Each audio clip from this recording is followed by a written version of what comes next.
Well, Malaiz, welcome to Amsterdam. Thanks so much. As you know, we have started this new feature at EFSAS where we're going to invite someone either in person or online, depending on the corona situation, to have a free-flowing discussion, interview about current affairs.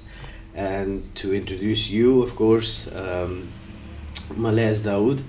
He has been the Chief of Staff of Afghanistan's former President Ashraf Ghani. You are a research fellow at the Barcelona Center for International Affairs and also a research fellow at EFSAS. And we're gonna, as you might have imagined, going to talk about Afghanistan. No, thank you. I'm honored actually that you're kicking off this format with me. And before we start, I used to be the director of a project for training non-violent activists in Afghanistan before the collapse of the Republic. Okay. Unfortunately, we were just trying to prepare for a situation like the one right now. And we were trying to have these activists trained in non-violent resistance, but we had to terminate the project before we could complete it. No, so that's essentially the most beautiful thing about having this discussion is that Afghanistan is, of course, your academic interest, but it's also very personal. Yeah, because I come from there, I've lived the biggest chunk of my life in Afghanistan. I still have family, loads of friends, and obviously this is not an easy situation. And losing Afghanistan, particularly to Pakistan, that's a kick in the gut. And it is literally losing it to Pakistan. I mean, anyone can tell you anything, but the Taliban, particularly the Haqqani network, is, as this former chief of staff of the US Army had said, the veritable arm of the Pakistani army. So in that sense, it hurts, and it also hurts how people suffer. I don't know if you know, a couple of days, 8 children died of hunger in Kabul. Just a few days ago. Yeah, and that's not easy to... I went to this coffee shop, I live in Berlin, and the woman knows me, I know her, and she asked me, the one who's running it, about the situation in the country, and this had just happened. The 8 children had just died of hunger, and I broke down. And she cried with me. So it is very personal, very close to our heart. We beat the Scottish in the Cricket World Cup yesterday, convincingly, and our whole team was crying because we are not allowed to even play our national anthem anymore because of Taliban. But they played the national anthem. They used our original flag, the national flag, and not the Taliban flag. So it was such a sobering, at the same time emotional moment for all the Afghans. So it is very personal, Junaid. So you say you've lost Afghanistan, or Afghan people have lost Afghanistan to Pakistan. Lost forever? Never. And that is one of the issues that I've had with a lot of Afghans, and particularly the leaders of the Republic. Because I always told them, dig deep. There is this guy, sociologist, Vincent Yelenti. He has this beautiful book called The Deep Times Reckoning. He's done his research in Finland with nuclear physicists. And they're thinking of millions of years, that nuclear waste persists for millions of years. So they have to make sure that they safeguard the nuclear waste in a way that it never leaks. So they've looked at history and how humans preserved some stuff in the past. Anyhow, what I'm trying to say is that we didn't look at this as a long-term project. When Taliban were saying, oh, you have the watches and we have the time, they were basically reading from our history. I don't know if you've heard Mullah Abdul Salam Zaif's latest interview with Liz Dusit of BBC. Mullah Zaif was the Afghan ambassador, the Taliban ambassador to Pakistan in 90s. And the first thing in the interview he says is that the moment we were attacked by the US, we knew we were going to come back. It would just be a matter of time. And it's again just a matter of time. And it's amazing that people like me, we predict Taliban will not last beyond 2 years.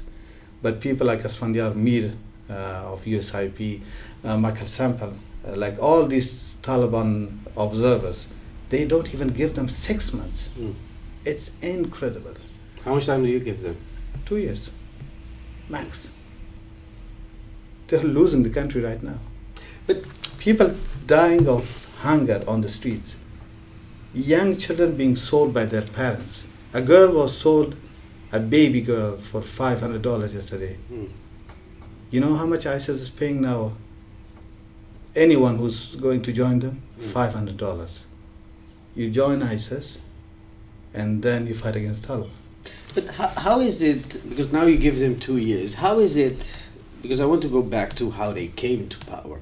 Let's not go back to the 90s, we all know about that.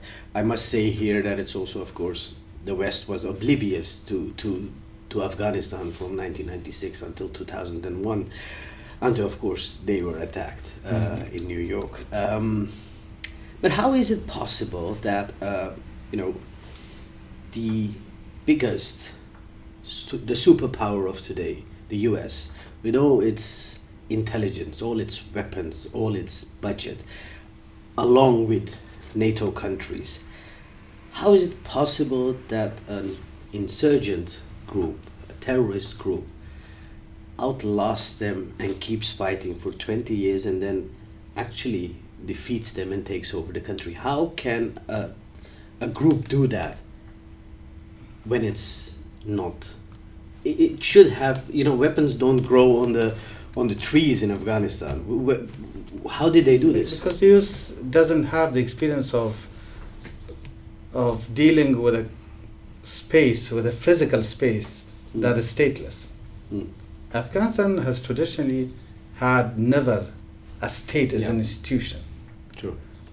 When it comes to the Soviets, they partnered with the movement, with the leftist movement. And the movement continued mobilization, despite the fact that they killed each other, despite the fact that there were so many divisions.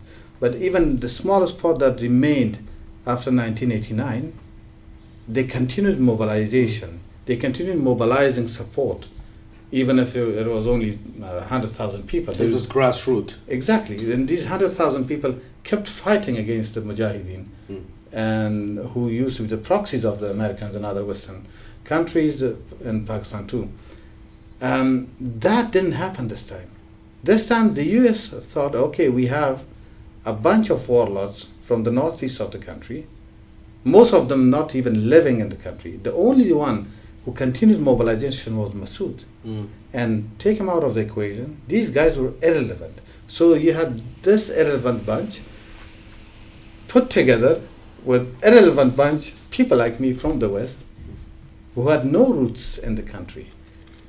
And basically, they stepped on the shoulders of the American and other Western countries' armies, and they thought, okay, that's it.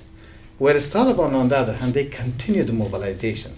In the literature on social movements, this is key. On insurgencies, this is key. You continue mobilizing.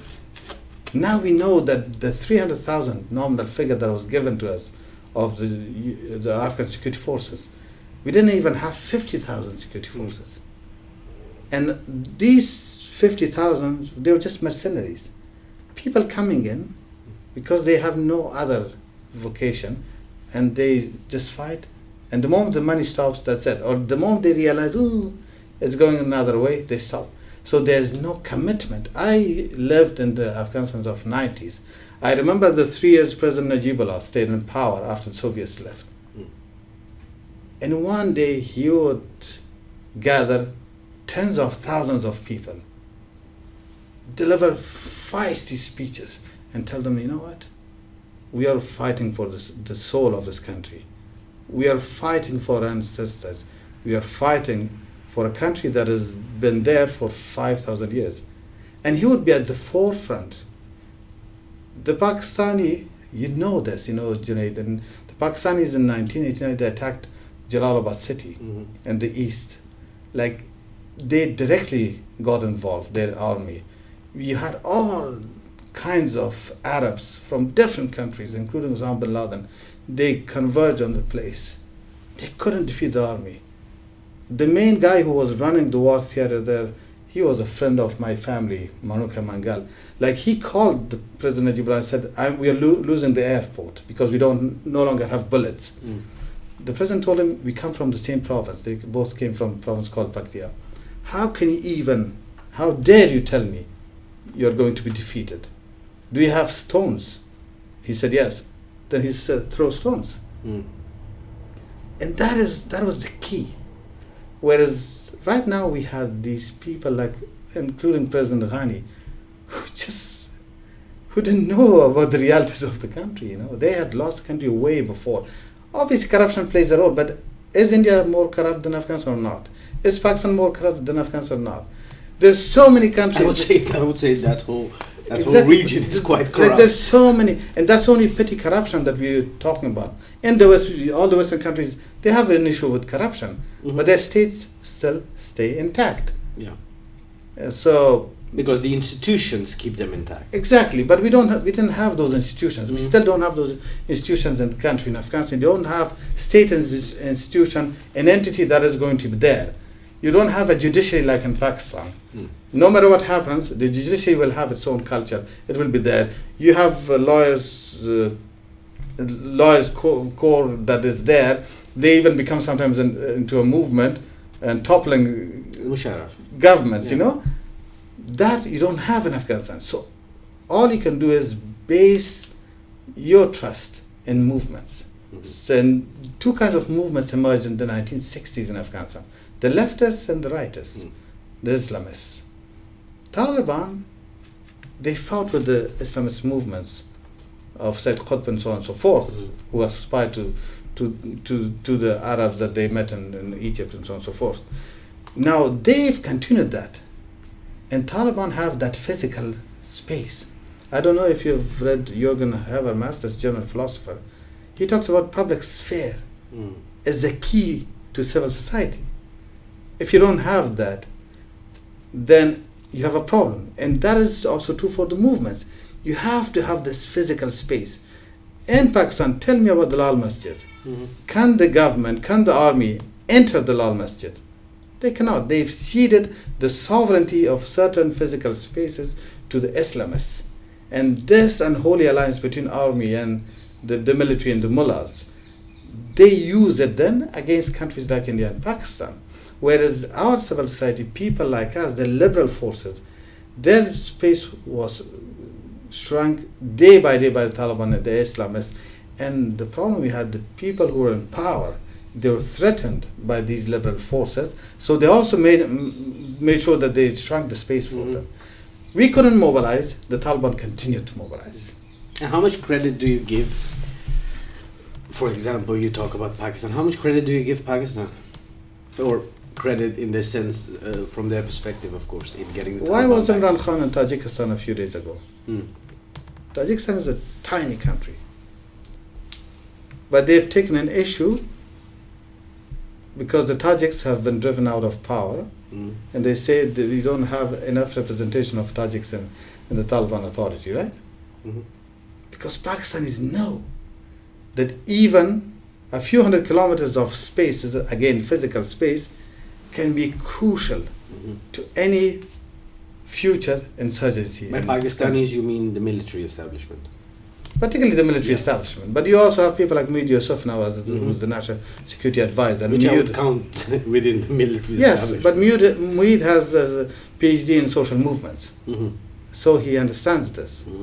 He understands this, that you use this space for resource mobilization, and I've seen him do a presentation on resource mobilization for the social movements, and for political opportunity and constraint structure. And if you look at the literature of the social movements, these are key. The moment you're pressed in one physical space, like in the case of Afghanistan, we kept pressing Taliban here, but they would go out to Pakistan. They had their medical services there. They have their businesses. If the Haqqanis are more invested in Pakistan than they are in Afghanistan, the land that they have there, the businesses that they run there, They will never give up those for Afghanistan. That's it. And is it true that de facto now the Haqqanis are more, pulling the strings in Afghanistan in this Taliban government than the Taliban itself? The division is, we used to call this one part of Taliban the diplomats, the ones who were based in Doha. Even before they were based in Doha, even when Taliban were power in the 90s, you had this one side of the so-called diplomats. Just as in between, many people might disagree with you calling the Taliban diplomats, but I get your point. Yeah, because these people, when they had interactions with non-Afghans and not Pakistanis, then they realized, there's a much broader world that we can tap into. So they were more willing to listen to other Afghans and the international community. So, and then when Mullah brother was transported from Pakistan after he was released by the Pakistanis from jail to Doha, he also got immersed in this structure, this cultural structure. In Doha, almost all of them have 4 wives, all these Taliban leaders. Because all of a sudden they realize there's life beyond thinking going to heaven, Because the way the Taliban mobilizes, it's like, I don't know if you know Richard Halkut. Richard Halkut was this British thinker kind of guy in the 16th century. He pushed very strongly for colonizing America. And the main reason was that he said that Catholicism, in the shape of Spanish inquest, is posing the main threat to the Protestant or Lutheran movement. So we have to make sure, for the sake of our religion, our mindset, that we occupy more physical space, at the same time we have more resources. And that's the thinking that Taliban have in this century. That was 5-6 centuries ago. In this century, Taliban they're not thinking about the worldly life. All they are thinking about is the otherworldly life. This is temporary. That is permanent. We are going to go there, and we are going to strive for that. So how do you find, you talk about social movements in Afghanistan. How do you fight this ideological corruption? And it's not only, let me first only in Afghanistan. tackle the issue of the Haqqani network. So what happened was that these other the so-called diplomats, they saw, there is life in this temporary existence. You can enjoy. I met a foreign minister of religious affairs in Berlin a few days ago. He told me, I had this elderly man who came from the village, and he said, we take ablution before we pray, right? Can I do it in your bathroom? When he entered the bathroom, there was warm water, it was clean, everything else. He was like, you live? And he said, yes, I live. So even these small amenities, they're so important. Anyhow, so these people saw that, and they saw that without the world, and to some extent considering what is going on around us in this existence, it's just senseless. Whereas the Haqqanis, their whole mobilization apparatus is based on making sure that you confine people in these secluded spaces where you indoctrinate them that this life means nothing. It's the afterlife. It's the afterlife. And they've tapped into this. Trust me, I've seen people from places where they go young men, because they cannot have premarital sex, in order to be able, and they cannot pay to have a bride, in order to at least to experience this once, they're like, I'm prepared to go and be a martyr, So that difference has existed. And then what happened was that the one side, the diplomats, were saying, we are not going to enter Kabul, we are going to negotiate with President Ghani and the rest of the political actors. We are going to agree on inclusive government. That would be acceptable for the international community. Whereas Haqqanis were sitting in Kabul, and that triggered Ghani's fleeing from Afghanistan. And then Ghani and his crew realized, oh wow, they're already here, because the Haqqanis were already there. Khalil Haqqani called our previous former national security advisor. He said, I'm in Kabul. What is the plan now? So that division was already there. It has become more profound now. We know that they've taken the more kind of leading role when it comes to security in the capital. We know that the Helmandi Taliban, who are actually the founders, like Helmandis and Kandaharis are the founders of the Taliban movement. When Faiz Hamid, the ISI chief, was in Kabul last time, when he coordinated the attack on Panjshir Valley, that the Helmandis left Kabul, the leaders, and said, well, the guest, he messed up everything. So there are divisions. Was he therefore, Faiz Hamid, now promoted and given the Peshawar Corps? He didn't take it, did he? No, but he seems to be a front runner to go to the to become the next chief after Bajwa. Yeah, but we don't know that. I mean, that's like the big story in Pakistan right now, because there's this clash between Bajwa, who wants an extension, and obviously the term was removed by the Pakistani parliament a few months ago, years ago anyhow. So he can be indefinitely Pakistani military chief. But Imran Khan, the current Pakistani Prime Minister, has taken an issue with this, because Imran Khan is kind of sure that he cannot win another election unless he has the military heavily involved in rigging it. And he doesn't see Bajwa as the man doing it for now, and he sees Faiz Hamid as the man who's going to be more compliant with that. So yeah, that's another story. So you talk about the social movements there, and you talk about this radicalization, which is in essence prevalent within the region. You see it in Bangladesh, you see it in India, you see it in Pakistan. But you had in Bangladesh a few days ago, you had thousands of people converging on the street doing what? Saying make the state secular. Yeah. So you see, you have the counter mobilization. Yeah. In Sudan, the military takes power, you have the counter mobilization. We don't have the counter mobilization in Afghanistan. The women who are on the streets right now, they are doing the job right now. Even if there are 10 women, and you see how a big dilemma this has created for the Taliban. Taliban have never faced anything like this. They cannot even hit the women anymore. Because number one, they're like, why? How am I going to hit a woman? To them, it's like. And then even if I do, and they come back, we do it, they come back. What's next? If you talk to... But this is, of course, it's very good that the women are standing up. But this is, of course, not... this is happening in pockets. You have 10 women, like you said, you have maybe 20 women somewhere else. You have some people who... This is, of course, not a coordinated effort within Afghanistan. So how do you see it succeeding? No, this is coordinated. This is the problem. If you talk to the Egyptian activists, and the moment you tell them the Facebook revolution of 2010, they go mad. They're like, no. Remember this guy, Ahmad, was standing in this square in 1996, and he was protesting, he was just holding a placard. But that began the whole thing. And then Ahmad was contacted by Mahmoud was contacted... So you see this really succeeding? Oh, obviously.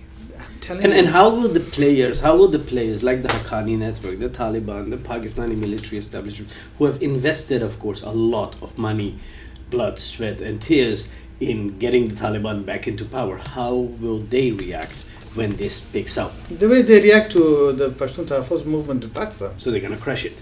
They're trying, but they're failing. That's the difference. When you had the Khudai Khidmatgar movement of Bacha Khan in Pakistan, as long as it said non-violent, they couldn't crash it. That's why they're succeeding in probably crashing it in Balochistan. Exactly. There it's violent. That's one thing, but also they don't have the numbers. Yeah. The Baloch, if they were as big as the Pashtuns, it would have been Pakistan would have not lasted. That I can tell you. But the problem is that the Pashtuns have the numbers. Look, the Pashtun Tahaffuz movement only has Waziristan. The only region where the Taliban couldn't do any fundraising last year was Waziristan. It's incredible. And they put Ali Wazir behind the bars. So what? Put us behind the bars. And it's the same goes with the activists in Afghanistan, especially the ones who are there. And then those who reverberate their messages like us here. Okay, let's continue with this thought. Okay, hopefully this succeeds. Hopefully it works out. Hopefully these movements it's come together. the only way, Junaid. Okay, but violence has failed. The violence. Then let's go further. What happens then? So these Taliban, they'll be, hypothetically speaking, they will be rooted out of Afghanistan. Because you're talking about the fact that for them, this life doesn't matter. It's about the afterlife. It's about becoming a martyr. You have seen this, for example, when the Soviets left. Scenarios, yes. So where will they go? But this is because they have to die somewhere. Yeah, but that's why you have to expose violence and its limitations. The limitation is tomorrow ISIS is going to be the prevalent insurgent group, right? What next? So this continues unless you have this middle ground in the society where you have these non-violent actors who say no, you can do whatever ideology you have, you can take action but without violence. And the moment you try to impose your will on us with violence, we'll resist you. You see it happening some places, like you said, Bangladesh. You see it in places in India. You even see it in some places in Burma, but also in Pakistan. You've seen the lawyers' movement. You've seen, for example, we talk about our friend Afrasiab Khatak, who has been leading this, or the PTM people. So whom do you see becoming the face of this? Women. And that's the beauty of it. Right now, the women, because they know the Taliban cannot crush them. And it's they who will be the biggest sufferers if the Taliban continues to be. Exactly. And the women have been exposed now. They've been exposed like in Afghanistan of 80s and 90s. Not only, we have this ballpark figure of 1 million people who have died. Not only people died, but the country was deserted. Like I lived under Taliban in Kabul. I would ride my motorbike and all the Taliban were looking at me like, what is this young chap doing in Kabul? Something is wrong. Is he a spy? Like the spy chief of Taliban right now, he was after me in 2001. I still don't know why. I had to escape to Pakistan. Because they're like, what is this guy even doing here? Like, he's a young guy. Why should he live here? And that's exactly the problem. And that's also one of the problems with the people who are going out right now. I'm not saying they shouldn't go out. They should go out.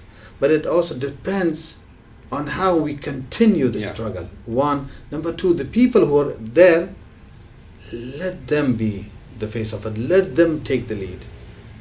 And don't hijack their struggle. Become a small component of that struggle. And that's what I'm trying to do. And that's why when I was leading this project on non-violence, it was such a key project because we were practically giving them the tools they could use against terrorists. The international forces, like the Western countries, they emboldened them. Can you imagine the numbers, like 500 million dollars from Saudi Arabia, 500 million from the US. The equipment, you had these missiles that were given to them. And then obviously Taliban and then the Pakistan military. Yeah, basically the rapid Islamization of Pakistan played a big role in it. Just imagine if the Pakistani military today doesn't try to concede some of its sovereignty to the Tehrik-e-Labbaik of Pakistan. What will happen? That's it. Pakistan is going to be on fire. The military wouldn't be able to control this. But it's a fire they lit themselves. Yeah, but they also know how to manage the fire. Thus far, they know how to manage the fire by ceding their own sovereignty, by telling them, yes, you have these physical spaces. Have Lal Masjid. Exactly. You have these resources, you have these business ventures. If you put small children on the street who are asking for your donations, it's okay, we are not going to touch them. And if you're abusing small children in your madrasas, we're not going to take them to courts and stuff like that. But give me one example of a mullah who was like, you've seen the videos of mullahs abusing young children. Mm-hmm. Have they been convicted in Pakistan? No. Because Pakistan is the country that has conceded socially, culturally, and physically, politically obviously, the space to these Islamist forces. And where will that end? So that's a very difficult question, because it will all again depend on the resources on either side. So No, because until now, like you said, they have been very successful in managing this. Like if it becomes too much, they will send these people out to Bangladesh, to India, to Jammu and Kashmir, to Afghanistan. Will that continue happening? no, but if you look at the Iranian example, Mm-hmm. Iranians, the proxy forces they created in Iraq, Syria, Lebanon, all the way to Yemen, Mm-hmm. They've countered the so-called American-Saudi alliance very effectively. But the Iranians have the oil, so they can fund this. The Pakistanis, they either got the funding from the Western world, and now they're banking on China to bankroll them. So it depends on many factors, but one of the main factors is how long they can continue to provide the resources. And then if the size of pie becomes much smaller, can they still divide it between them, the military, some corrupt politicians, even media houses, and the mullahs? Can they continue to do that? And that's also a problem in Afghanistan. I don't know if you've read Paul Collier. One of the main structural issues that you have in countries that go to civil war is that the economy as a unit is too small. And that's why the logic of different states coming together in the United States, different states coming together in India, different states coming together in Germany, was to make the economic unit so big that it becomes self-sustaining. Mm-hmm. And that's the problem in Afghanistan. Now that you talk about China, China has, of course, it's a big economic powerhouse. It has its stakes in Pakistan, Mhm. and it's looking for exploiting stakes in Afghanistan. Mhm. And it's No, it's not looking for that. it's cozying up to the Taliban government? It's only the only issue. I mean, this is the problem. I was part of a project with the CEDO, with the Barcelona Center of International Affairs. We looked very closely at this. The Chinese have one interest in Afghanistan, that's security interest. Mhm. They don't want the Chinese Islamists, To go to Xinjiang. exactly, to cause any problems. Even a simple knife attack, They haven't until now. it bursts that myth. But the latest attack, the mosque attack in Kunduz, that was conducted by ISIS, that was by Chinese national. Mm-hmm. So Taliban, despite the promises, will not be able to deliver on this. Mm. Because the moment you say to the Uzbeks, to the Tajiks, to the Chinese, you cannot go against your own countries, they'll turn on you. And they have already turned on them. And it's a huge issue for the Taliban. If Taliban, ISIS was controlled to a certain extent in the past few years because it was Taliban, the US forces, the mother of all bombs was dropped on them, and the Afghan forces all fighting together against them. Now it's only the Taliban. Yeah. And the so-called over-the-horizon presence of the US. And that's not going to do the trick for them. That's one issue. The Chinese, yes, they are a big economic force. They've now stopped all the projects of the CPEC because their engineers were killed, 11 of them, I guess, because they're asking the Pakistani for a $38 million kind of, distribution money, so sort of. And that's, like, the thinking still remains small. It's not as big as the US, and then obviously US in this Western pocket that we have. This is massive, and they also have this ability to mobilize trillions of dollars immediately and get things done and anywhere in the world. The Chinese are still, they have very small thinking in that sense. They are trying to think big. It will take time. Remember, these countries, through their imperialism and colonialism, they had to learn all this stuff in centuries. and the Chinese are lagging behind. Like how can you ask your biggest partner in the world for $38 million, which is peanuts for them, which supposedly should be peanuts for them, but they're not overlooking that. They're like, no, give us this money. Unless you do that, we are not going to start the project. How do you see, now that we talk about China, Pakistan, how do you see other countries in the region, like India, in this whole paradigm? That's an interesting point. I mean, we already know that and this is my very personal information, that the Iranians have already allowed the so-called national resistance to open offices in 2 of their cities. So Iran is turning back on Taliban. The Russians, they're keen on opening diplomatic channels more broadly to Taliban. That is not happening because the South Asian states, particularly Tajikistan, has an issue with it. And no matter how small Tajikistan is, the Russians still listen to them more than Taliban. So do you think that India should follow the Iranian example? No, the Indians made one massive mistake. Was the moment Taliban took power, they stopped all the visas to Afghans. So their allies, the hardcore allies, I think the embassy was just wrapped up. No, not only that. They promised online visas, but then they didn't issue any visas. And even those people who had already the visas, their visas were cancelled because of the fear that anyone can come in.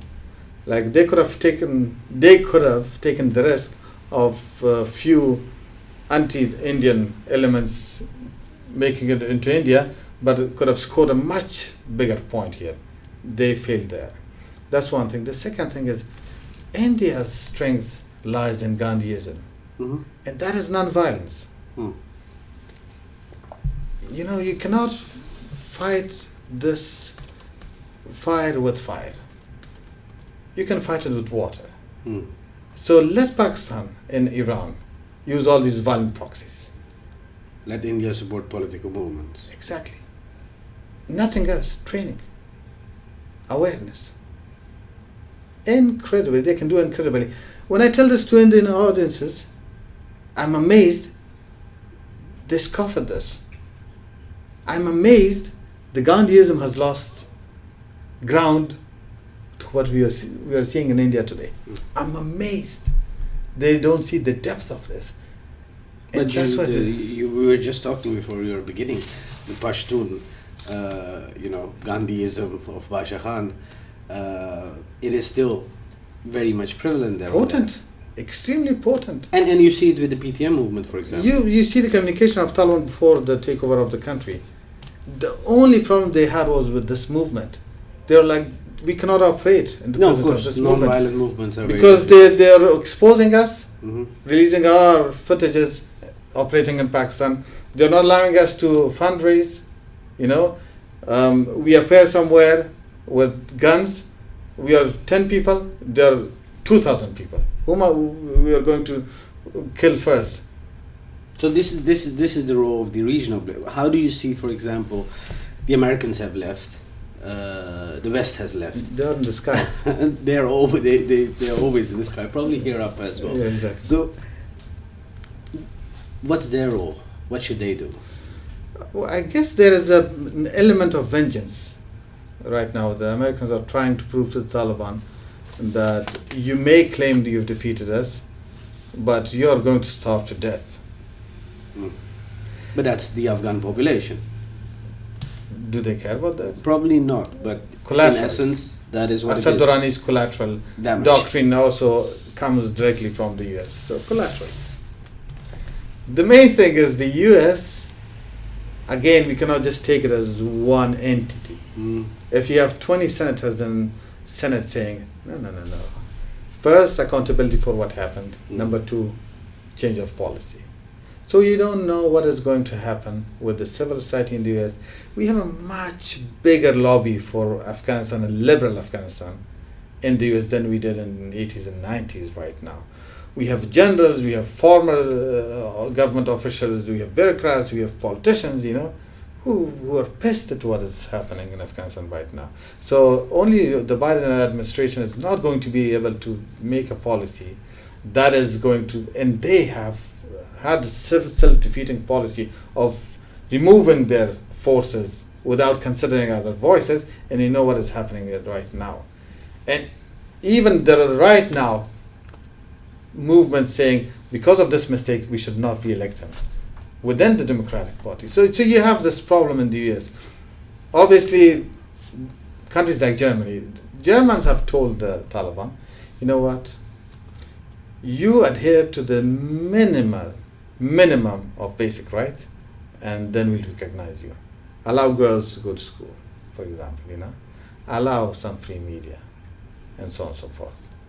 So, because they are afraid that the economy will go down so badly that you will have an influx of refugees again.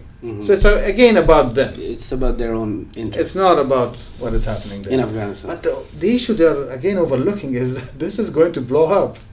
Sooner or later, it's going to blow up. But you have these voices in America as well now coming up, which are saying that change of policy you talked about, to actually move away from the dependence of the West, which it had on Pakistan in Afghanistan. When they talk about moving away towards where? No, this is a problem with the U.S. Again, the U.S. is looking at Pakistan through the kind of one window that they always use as the one-way window operation.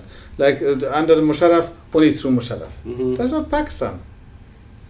If you put a few generals and the entire organization of ISI on your sanctions list, you've already made sure that you've given such a boost to the liberal forces in Pakistan. And you and I know, Junaid, that some of these movements, some of these political forces in Pakistan are incredible. Some of these leftist movements are incredible. The leftist movement especially. And then you have like people, parties like the Pakistan People's Party, no matter how much they've been crushed. I mean, obviously they've made mistakes, but still they're there. They're potent, they're strong. And lately, Nawaz Sharif's Pakistan Muslim League Nawaz, and especially Nawaz Sharif himself, and then Maryam Nawaz, you have all these entities. You just have to change the dynamics of the relationship. Don't go through these violent forces. Yeah. Why do you have to always partner with militaries in this part of the world and all other parts of the world? So it's actually institutionalizing democratic institutions within Pakistan itself. Right now they're saying we are going to help Afghanistan, but through NGOs directly to the people, not going through the state. Do the same thing in Pakistan. Sanction its military and work with the civilians. And you will see within 10 years, you will have turned the whole region upside down, and positively, in the sense that you would have, like Pakistan has not only choked Afghanistan. With Iran, they are not going to. Iran is that's a very complicated issue. So the Americans are not going to work with Iran, but Pakistan has choked us, and on the other side you have Russia, and again that's very complicated. So not only that Pakistan has choked us, it has closed the main route between South Asia and Central Asia. And again, coming back to Paul Collier's point, just imagine if you economically integrated this region. You and I are still talking about the food in Peshawar. Yeah. Just imagine, if that is transported beyond Peshawar. It is within Pakistan, but it's like in India. Incredible. The Pakistani Prime Minister is wearing the Peshawari chapris, the sandals. And that is also, by the way, by Khuday Khidmatgar, by Bacha Khan, that was the foundation of that entrepreneurship was laid there. So what I'm trying to say is that the Americans want these quick fixes through single window operations. And it's always the violent forces. In Afghanistan, they did the same thing. They always sided with the Islamists. Always. Because they're the most violent forces. With the Mujahideen, right now with the Taliban. And then they expect us to be a country that is not going to cause problems for the rest of the world. So you see, for example, another, you were talking about Mueid Yusuf, the NSA of Pakistan. He has said that another 9/11 can happen. What would you say? A guy comes out on the street. So we are in Amsterdam right now. Somebody walks the street with a knife, manages to kill 10 people. What else do you need? Mm-hmm. Things are changing. The dynamism of terrorism is different now. You don't have to plan the way 9/11 was planned. You need just one crazy guy who would buy into the idea. And would he buy into this idea much more because of the fact that the Taliban today Of course. have defeated another superpower? Of course, but people will also travel. Mm. This is the problem. Pakistan is the window to this. I don't know if you've seen this latest Deutsche Welle documentary that everything goes back to Pakistan. I saw that. So you have these people traveling. Even at the Taliban this was happening, but before that, during the Afghan Jihad was happening, you will have people traveling to Pakistan and then crossing into Afghanistan, and all of a sudden they have this epiphany. Oh, I could be someone. Mm-hmm. You know, I could be for Malaiz. God and also but for this world, for others. And then they would come back and conduct these operations. But again, they will also acquire skills. Mm-hmm. How to make a bomb, how to fire a gun. That's a skill. Getting used to the boom sound of a gun, that's a skill. People don't understand it, but people who've gone through war like me, we understand it. It takes guts to be in an environment where there's so much of loud booming. We've seen that in Kashmir, for You've example. seen that in Kashmir, but on Afghanistan it was on another scale. Yeah, true. We had ballistic missiles raining on us. Yeah, and So you have to, so people will get used to this. So anyone with the idea, I mean, obviously Media Yusuf has a different angle on this. He's saying this because they would like to see Taliban in Afghanistan ruling the country in the long term, you know. I'm seeing it from this different perspective. My perspective is that number one, no matter how much Pakistan military tries, Taliban, a movement like Taliban will not be able to hijack a country of that size, let alone the whole region, you know. And then if you don't want, because the main issue in this part of the world is security and then the refugees and immigrants. So your security is not guaranteed by a piece of paper you've signed with Taliban in Doha. Mm-hmm. True.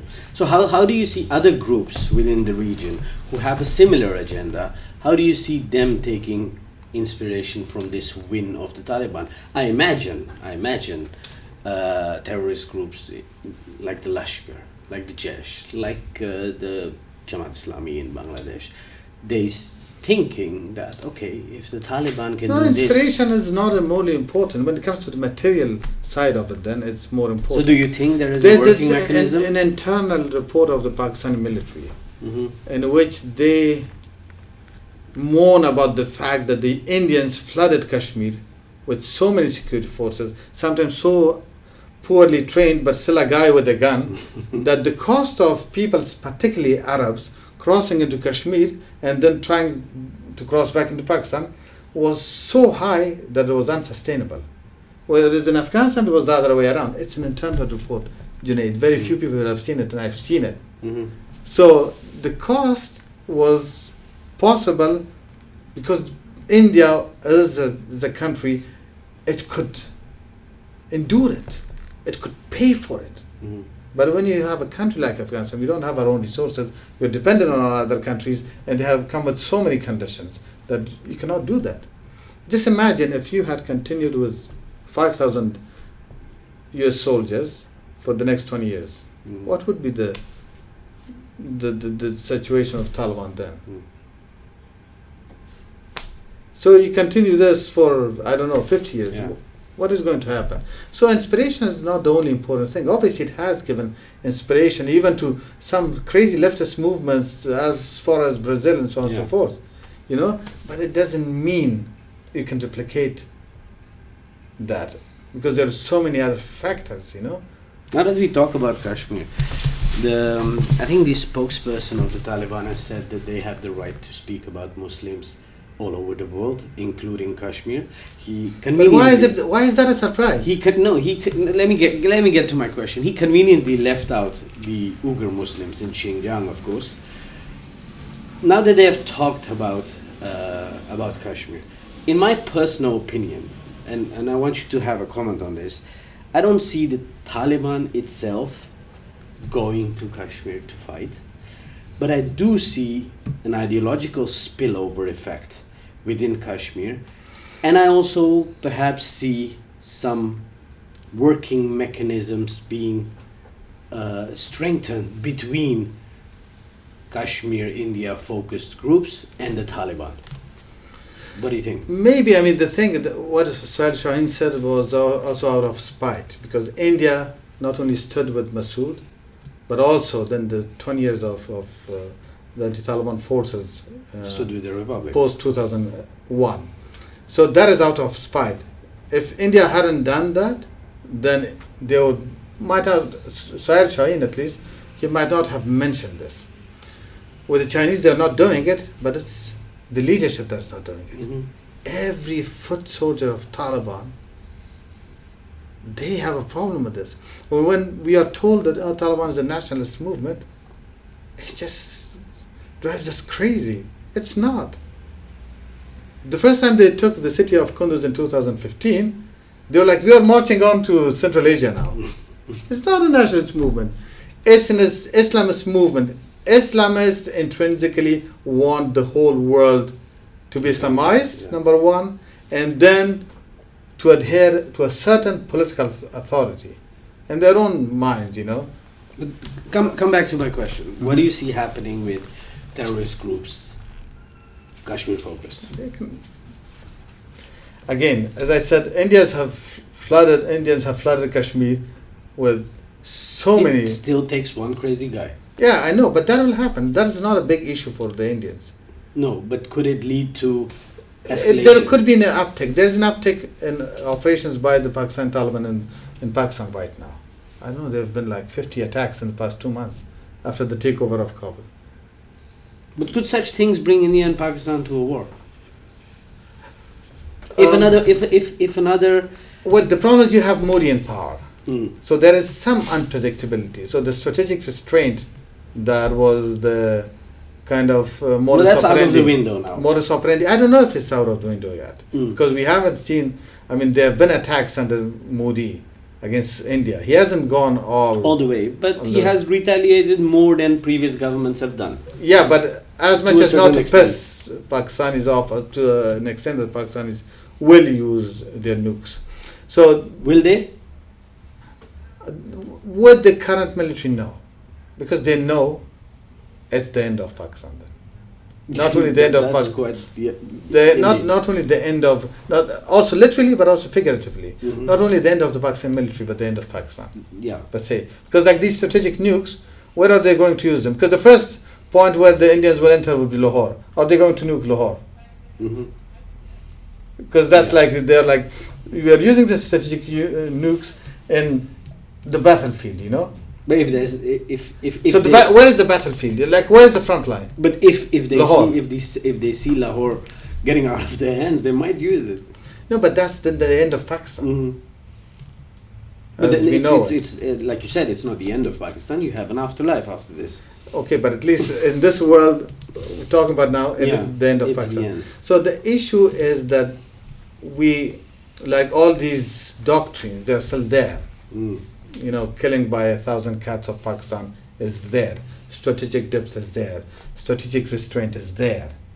You know, the only country that didn't have a doctrine was Afghanistan, and I had issue with the previous government. It has been I in kept- war for the last 40 But I years. kept telling them, you know, they could have done that. Now that you I come can back show to you you, messages. you have kept telling them there are accusations of corruption on the Afghan government. You have been the chief of staff of Ashraf Ghani. Yeah. How much money did you make? Well, before that, I worked for an NGO that Mhm. paid me twice as much as he did. Okay. And even when I went there, he didn't have the money to pay me. And can you So- do you find yourself in the fact that Ashraf Ghani, like many people say today, you have seen him closely. Yeah. Was he corrupt? No, he was becoming corrupt. When I was there, what he realized in 2009 that he couldn't be the president one day unless he has two things. Number one, the money, and number two, the backing of President Karzai was in power. So he was very clear about this, and he was becoming corrupt. And I was hearing from some of people very close to him saying we are going to make, I don't know, $7 billion to make sure that we run in 2015, 14, and then we win the election. That's the thing. And then he got the money. Unfortunately, he got it through people like who are his biggest critics nowadays, from the former finance minister Omar Zakhilwal. You know, they went to these Afghan business people like Al Khuzai Group, like Bayat, who's running the Ariana TV. You know, they got, and I know for a fact that the money they got, at least $30 million were left in their coffers. So Ashraf Ghani was still sitting on that unaccounted $30 million when he became the president the first time.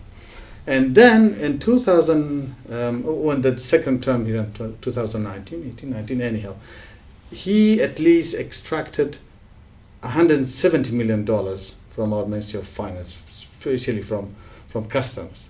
And that's why he couldn't move the people there, because they all paid the money, $170 million.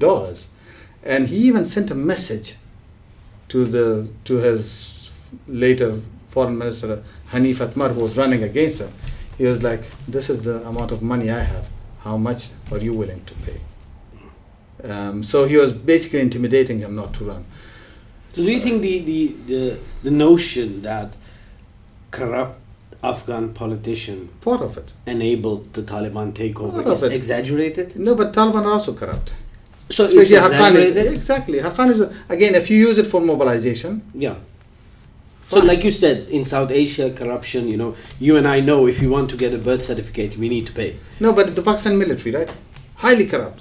I don't think any Afghan can come close to a Pakistani general being so corrupt, you know. That's not an issue, because they're also using part of the money to continue this mobilization. Like if Ashraf Ghani had used the money to mobilize forces for the cause, fine. Because corruption is part of the everyday life. It's the reality. It's the culture. No, but it's also like in these societies, if you look at the corruption and the way petty corruption, again, the big corruption still exists in the Western societies. Yes. But the petty corruption, the way it was tackled, you know, it took centuries. So it will take time. It's not only cultural, it's just greed that is intrinsic to us as human species. So corruption was part of it. The problem was that they would take everything for themselves.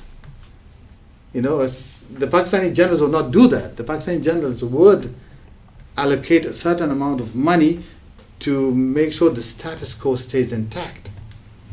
Whereas the Afghan politicians failed in this. Yeah. You know, like in the days that the cities were falling, Ashraf Ghani was paying millions of dollars to people like Ata Muhammad Noor of Balkh, Ismail Khan of Herat, to safeguard the cities. It was too late. So you need to be, like we have this saying that you know, even while being a thief, you need to be smart. Of course. So let's take it a bit further. How much, you said in the beginning that you don't see the Taliban outlasting more than 2 years. There are people who say... If this situation continues to be the same, yes. If they are recognized by the world, if the world is not going to, for the Afghan state led by Taliban. This is the main thing. Okay. So if Taliban become the proxy forces to fight for the US, then they would be able to fight for as long as the US continues to support them, but you will not solve the problem. So you will have the Taliban in power, like the Mujahideen were in power now, fighting Taliban in power, fighting another Islamist force. So that's not going to go away.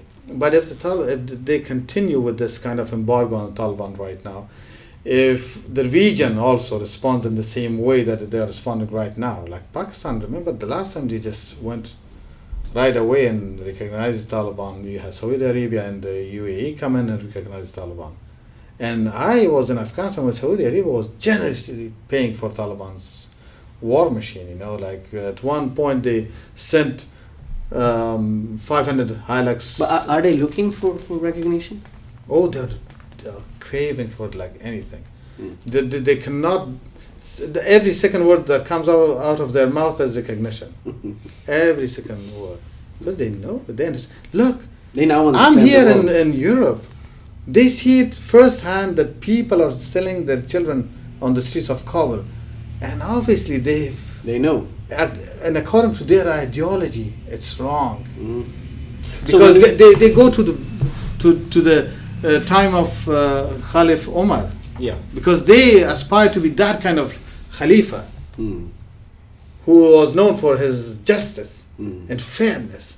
Because he was leaning back to a wall and he could hear that a woman was trying to cook something for her children. Then he brought her food. Exactly, and then they were crying. They were like, "We are hungry now. When is it finished?" He gets into the house and says, "Why don't you feed them?" And then she says, "Come and see what is in the pot, and it's only stones."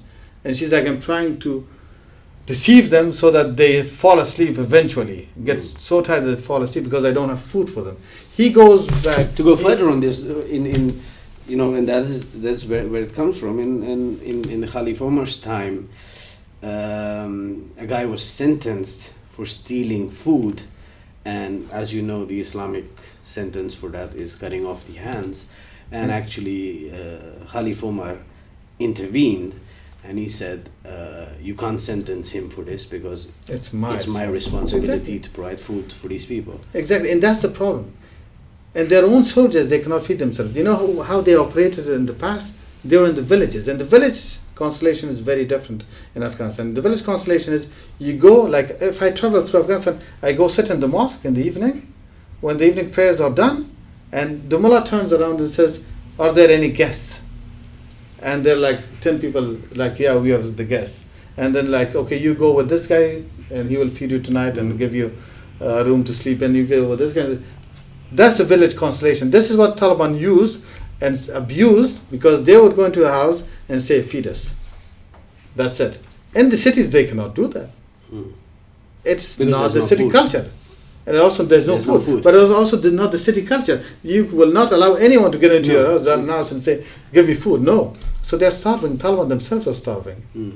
And sometimes they turn this around as a propaganda, saying, "Look,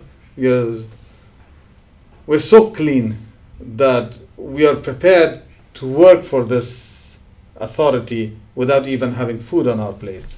But now it's getting too much. I mean, you cannot So when the world talks about Taliban 2.0, it actually is Taliban 2.0, not in terms of their ideology, violence, that has not changed. No, of course not. It in terms of the fact that now the Taliban understands the world and is craving, as you said, for recognition. Yeah, So particularly this diplomatic side of it. So that they can continue to rule. The diplomatic side, one guy went to Doha, he had one wife. And then down the line, 6 years, he has 4 wives. All of a sudden he realized, "Oh wow, these are also Muslims. The And Qataris, look you at mean. them." Yeah, exactly. Yeah. Look at them, the way they live. Look at their women. Look at their hotels. Look at their cities.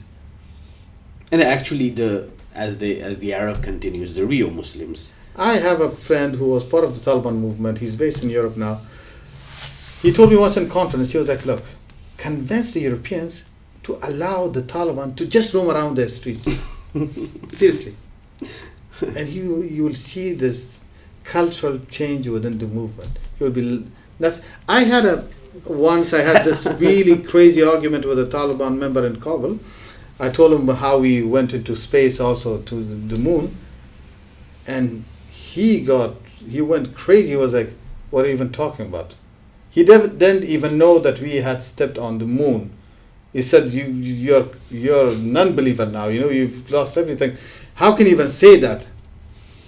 But he stayed on in Kabul post 2001, and I was talking to one of his relatives a few years ago. He told me, yeah, his children went to universities. His daughter is a medical doctor now. This guy who denied science to that extent, he allowed his own daughter as a Talib to go to the university, run on the American money, become a medical doctor, a scientist per se, and now treating people.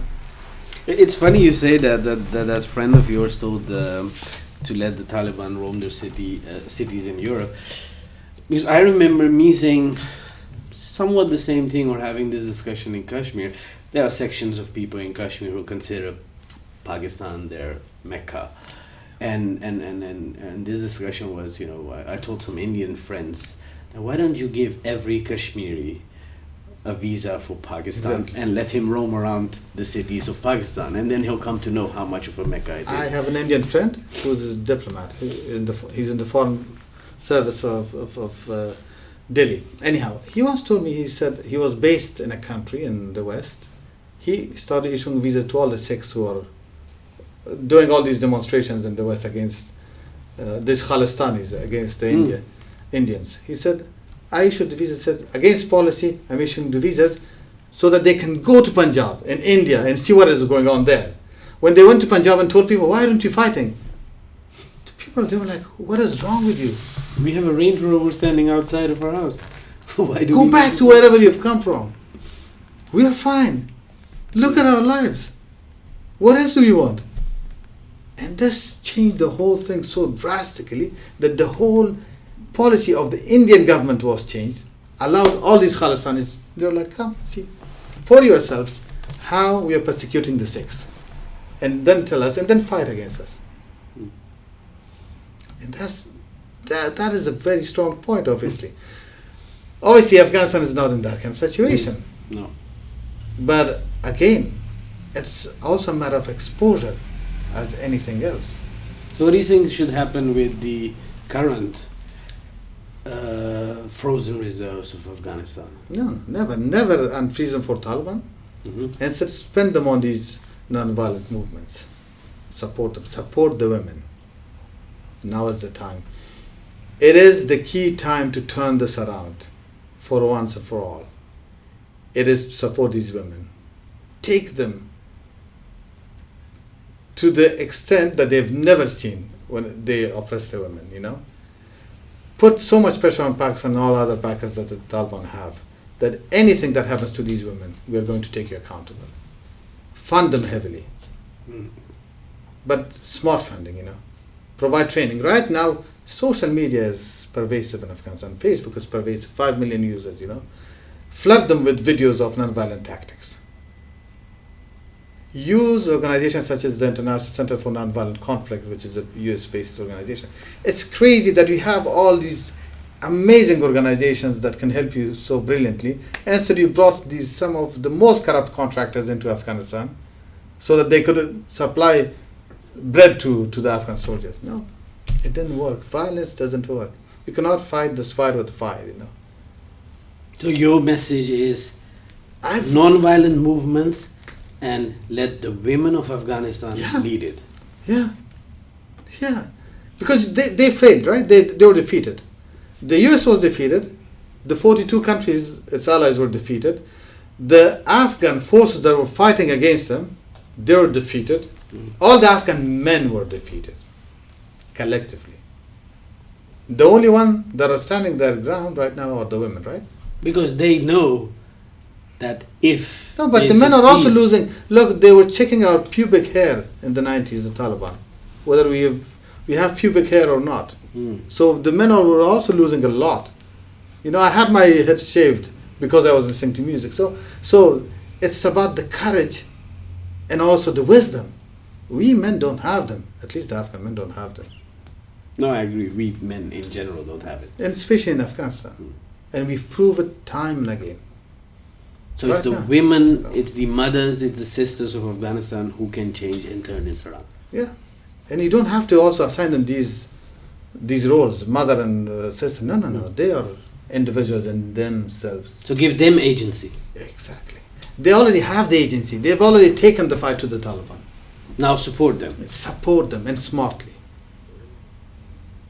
And that would be the end of the Taliban, but in a positive way. You are going to transform this much more positively than you try to outroot their authority and then they were back. This, finally, people will have, this is in our repertoire as human beings. Anthony Giddens, this very famous British sociologist, when he talks about the structure of the society, he says the structure has a duality. Number one, we aspire or do as we are told by the structure that is in the society. But our actions also inform the structure. Mhm. So now we have to transform the structure. And our imagination, there's another sociologist, he calls it the sociological imagination, should be that we transform the structure. The only way you can transform this, like Bacha Khan. Like everybody thought Pashtuns, the only way they can use is violence. The only thing they can use is violence. Bacha Khan turned that around. Created a structure that still persists. That is the main template for the Pashtuns in Pakistan. Incredible. And so strong and so educative. The Taliban have their own educational, Deobandi education, right? But this education is also so potent. His Azad schools, they're still there. They're producing students who are countering this darkness on an everyday basis. Do the same with Afghanistan. That was what I was trying to do in Afghanistan. But I haven't given up. You know, the network of Pashtuns from Pakistan and the Afghans that has been created in Europe. Look at some of the protests that they staged against the war in Afghanistan in the past few months. Thousands of people came out. That didn't exist before. We took inspiration. We took it from Bacha Khan, and we took it from PTM, from Manzoor Pashtun, Malaiz Daud, and so on and so forth. We took inspiration from their women, from Sana Ijaz. If we had one Sana Ijaz in Afghanistan today, it would be incredible, but they are coming up. We have this incredible woman in Kandahar right now hidden. She's running schools for women right now. Her name is something Durrani. And she's appearing on Western media every day, challenging Taliban. If I had the choice today, I would put her as the head of the country and tell her to run the country. If she can stay in Kandahar, in the heartland of Taliban, run school for women, what is wrong with us men? They're getting beaten up every day. These women, they're getting killed every day. They still continue their struggle. We men are too coward for this. We are not white like them. They have this persistence. So that is the way to go. And you can change this. You can transform this peacefully and more positively and for a very long time. Very, very long time. And finally you will have socio-political forces like the ones you have in Pakistan. Again, Pakistan is a country that is a menace to Afghanistan, but its military is the menace. You know, I have much the people more are equally victims of the policy of the Pakistani Exactly, military. I have much more in common with people, like even some of the political forces in Punjab, like what's the name of the guy, this leftist leader he's also a professor in the university, Amr Ali Jan or something. But people like him, then I have with Sohail Shaheen of Taliban or any other member of Taliban. And even there it was, women like an Asma Jahangir. Asma Jahangir. Again, I talked about Sana Ijaz, Gulala Ismail and all these. Malala. I mean, how can you not love Malala? It's incredible. In that age and right now, what she's doing. So, and to be honest, I mean, I worked in Afghanistan under the Taliban. I worked in the subsequent governments of Karzai and Ghani, so on and so forth. The people that I always saw as the future were the women. And that is happening right now. And the world should be watching that. So we can end this by saying that the world, whether it's the Western world, whether it's regional players who want peace in Afghanistan and who don't want the Taliban to rule Afghan people, should come together and support the women of Afghanistan in a non-violent fight, because they are the heirs, and they carry forward the legacy of Bacha Khan, Gandhi. But not only to bring peace to Afghanistan, to the region. Not only peace, tolerance, liberalism, democracy. If you want to manage the China's threat to liberal democracy in the future, the non-violent movements is the way to go. Tell me, if you had strong non-violent movement in Balochistan like PTM today, would the Chinese be able to continue their work there? No. If PTM today turn their attention to CPEC, that's it. That's the end of it. And that's what the Western world doesn't get. Especially the Americans don't get this. And you are the country of Martin Luther King. You are the country of BLM. You're of the country, as I said, the ICNC, all these amazing institutions that you have.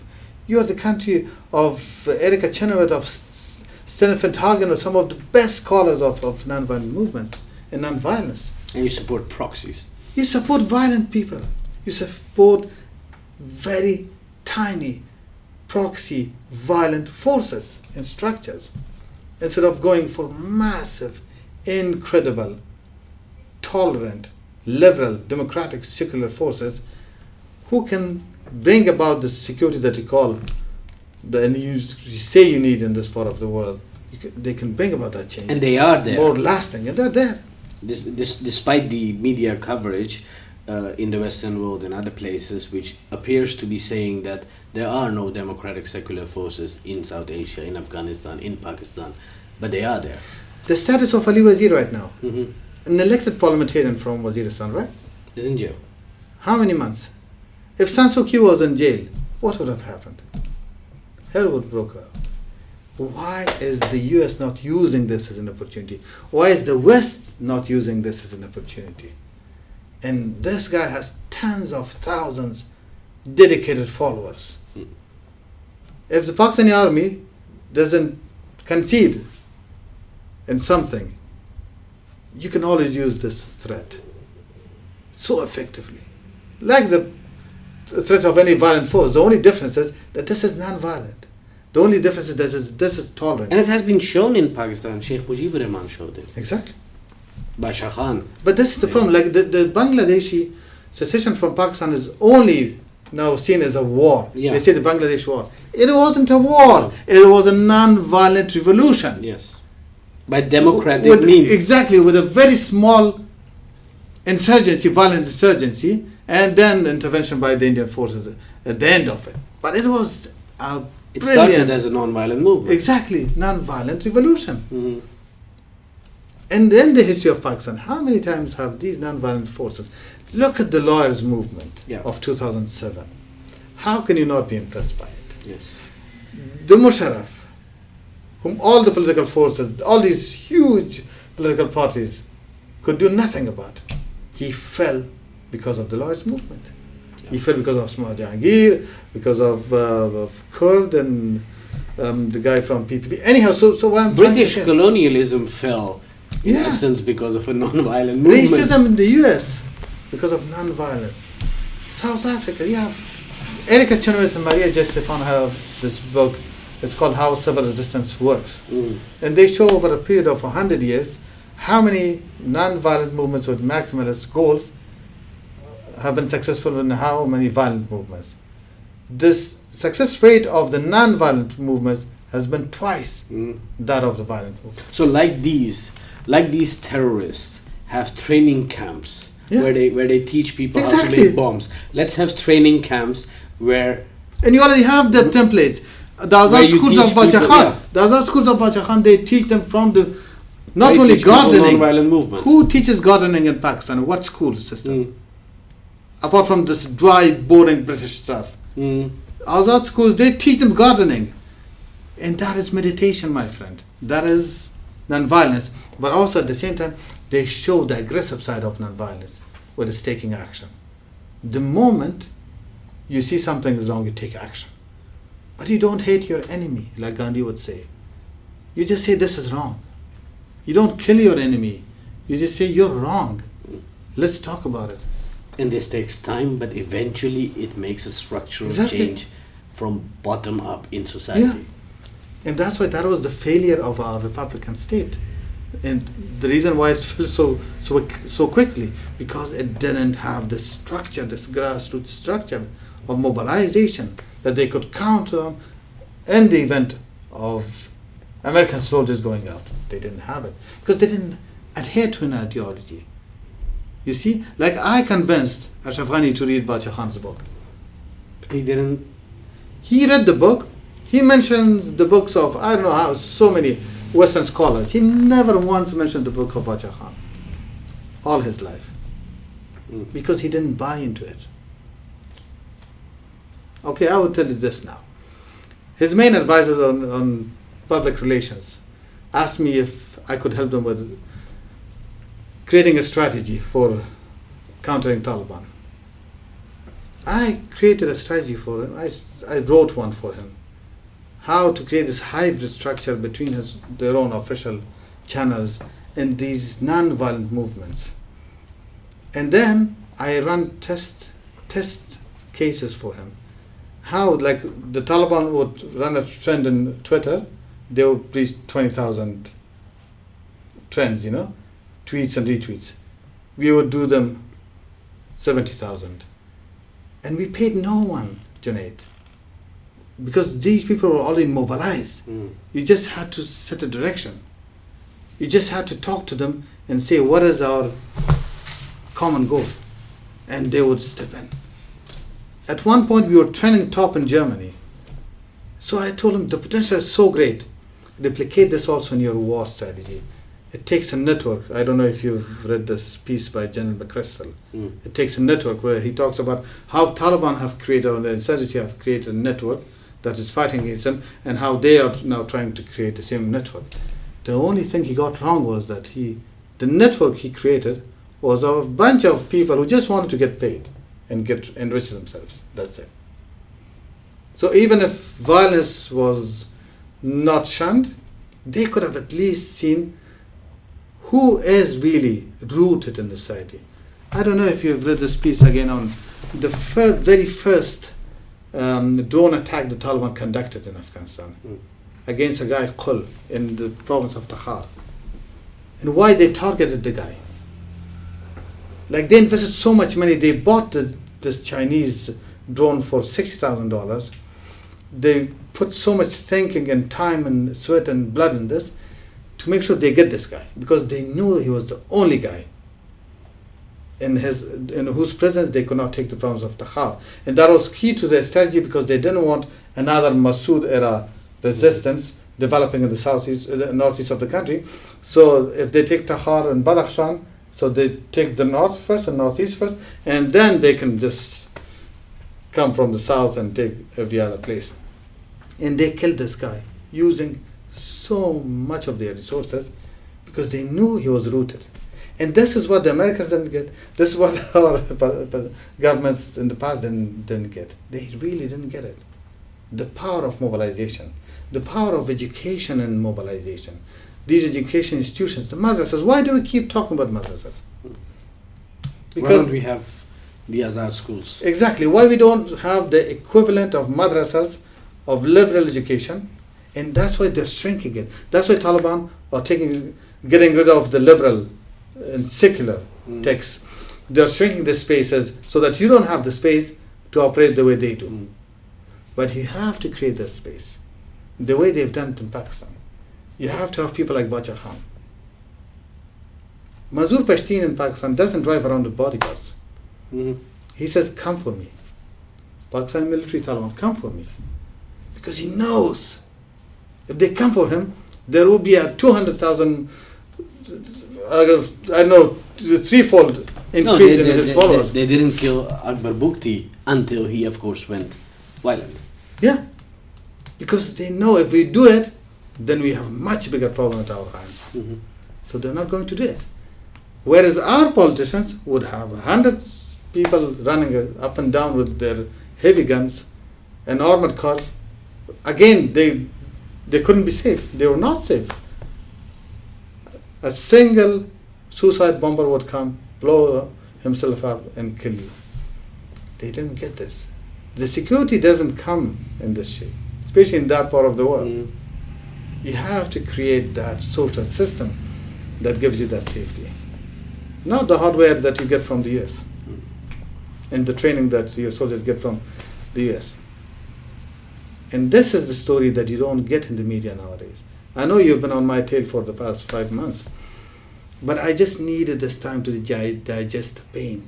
The pain was way bigger than what was going on. It's so big. So big. But that's probably the reason why you can come up with novelistic ideas to fight this terrorism. You know, many people would say it's novelistic, it's maybe impractical, but I think in this part of the world, until and unless you change society narratives. Yeah, but that's why I talked about this the terrorist cannot live, yeah, whether it's Afghanistan or Kashmir, until the society does not support him. And when it comes to society, again, if you look at all the political movements, they don't have more than some thousand people who are hardcore members, you know, and they use these people to mobilize again. And that's what Taliban. How many Taliban do you have right now? They started off as a few thousand. I think at the height they were 20,000. Right now, even they cannot. They don't know how to fight the war in the northeast right now because they are so few. But that is enough. Yeah, that's enough for taking power. And half of that non-violently is maybe enough. Again, Erika Chenoweth and Malaiz Daud on their book proved that if 3.5% of population of a country comes out on the streets, they will take power. Can you imagine? That's 3.5%. And again, it starts with the small events. The snowball is important. Yeah. These Egyptian activists, I had one of them talk to our activists in Afghanistan. It was brilliant. And he just used, there's this book by Soul about eventful history. How events become transformational nodes in the history. And he used that book and then proved his point and also Soul's theory by talking about Egypt. How one person was standing with a placard and then that became two people. But over the years, starting from 1995 or 1996, and then finally in 2010, you had the Egyptian revolution, and then the Western media comes in and says, oh, this is a Facebook revolution. Because they don't get it. They don't know. Again, don't use the drones to attack Afghanistan right now. What do you mean by the over-the-horizon capability? You killed your own ally in the very first attack you conducted. Don't use that. Support these movements in whatever way you can. And listen to people like Erika Chenoweth, listen to, again, Veronique Dudway, listen to Selen Fedhagen, listen to Hardy Merriman. These are incredible people. They're white, your own people, so that you can understand them. Don't listen to me. No, listen to these people and they'll tell you how to do it. Smartly. Do this. In the 15 years' time, you'll have solved this problem. Hands down. If that is not solved, I'm giving up my profession. In which I think you made a very pertinent, very emotional, but also very practical point, is that the only way to win from terrorism, the only way to win from this hate is to fight it with love. Yeah. Fight it with the principles of Gandhi and Basha Khan, Martin Luther King you mentioned. Have your equivalent of madrasas, the Azad schools. Teach people non-violent movements, how to fight violent movements with non-violent means, and particularly in Afghanistan, in the current scenario, support the non-violent movements and support the women in Afghanistan who are at the forefront of this fight. Exactly. That is takeaway, my friend. Thank you. Thank you so much. Thank you.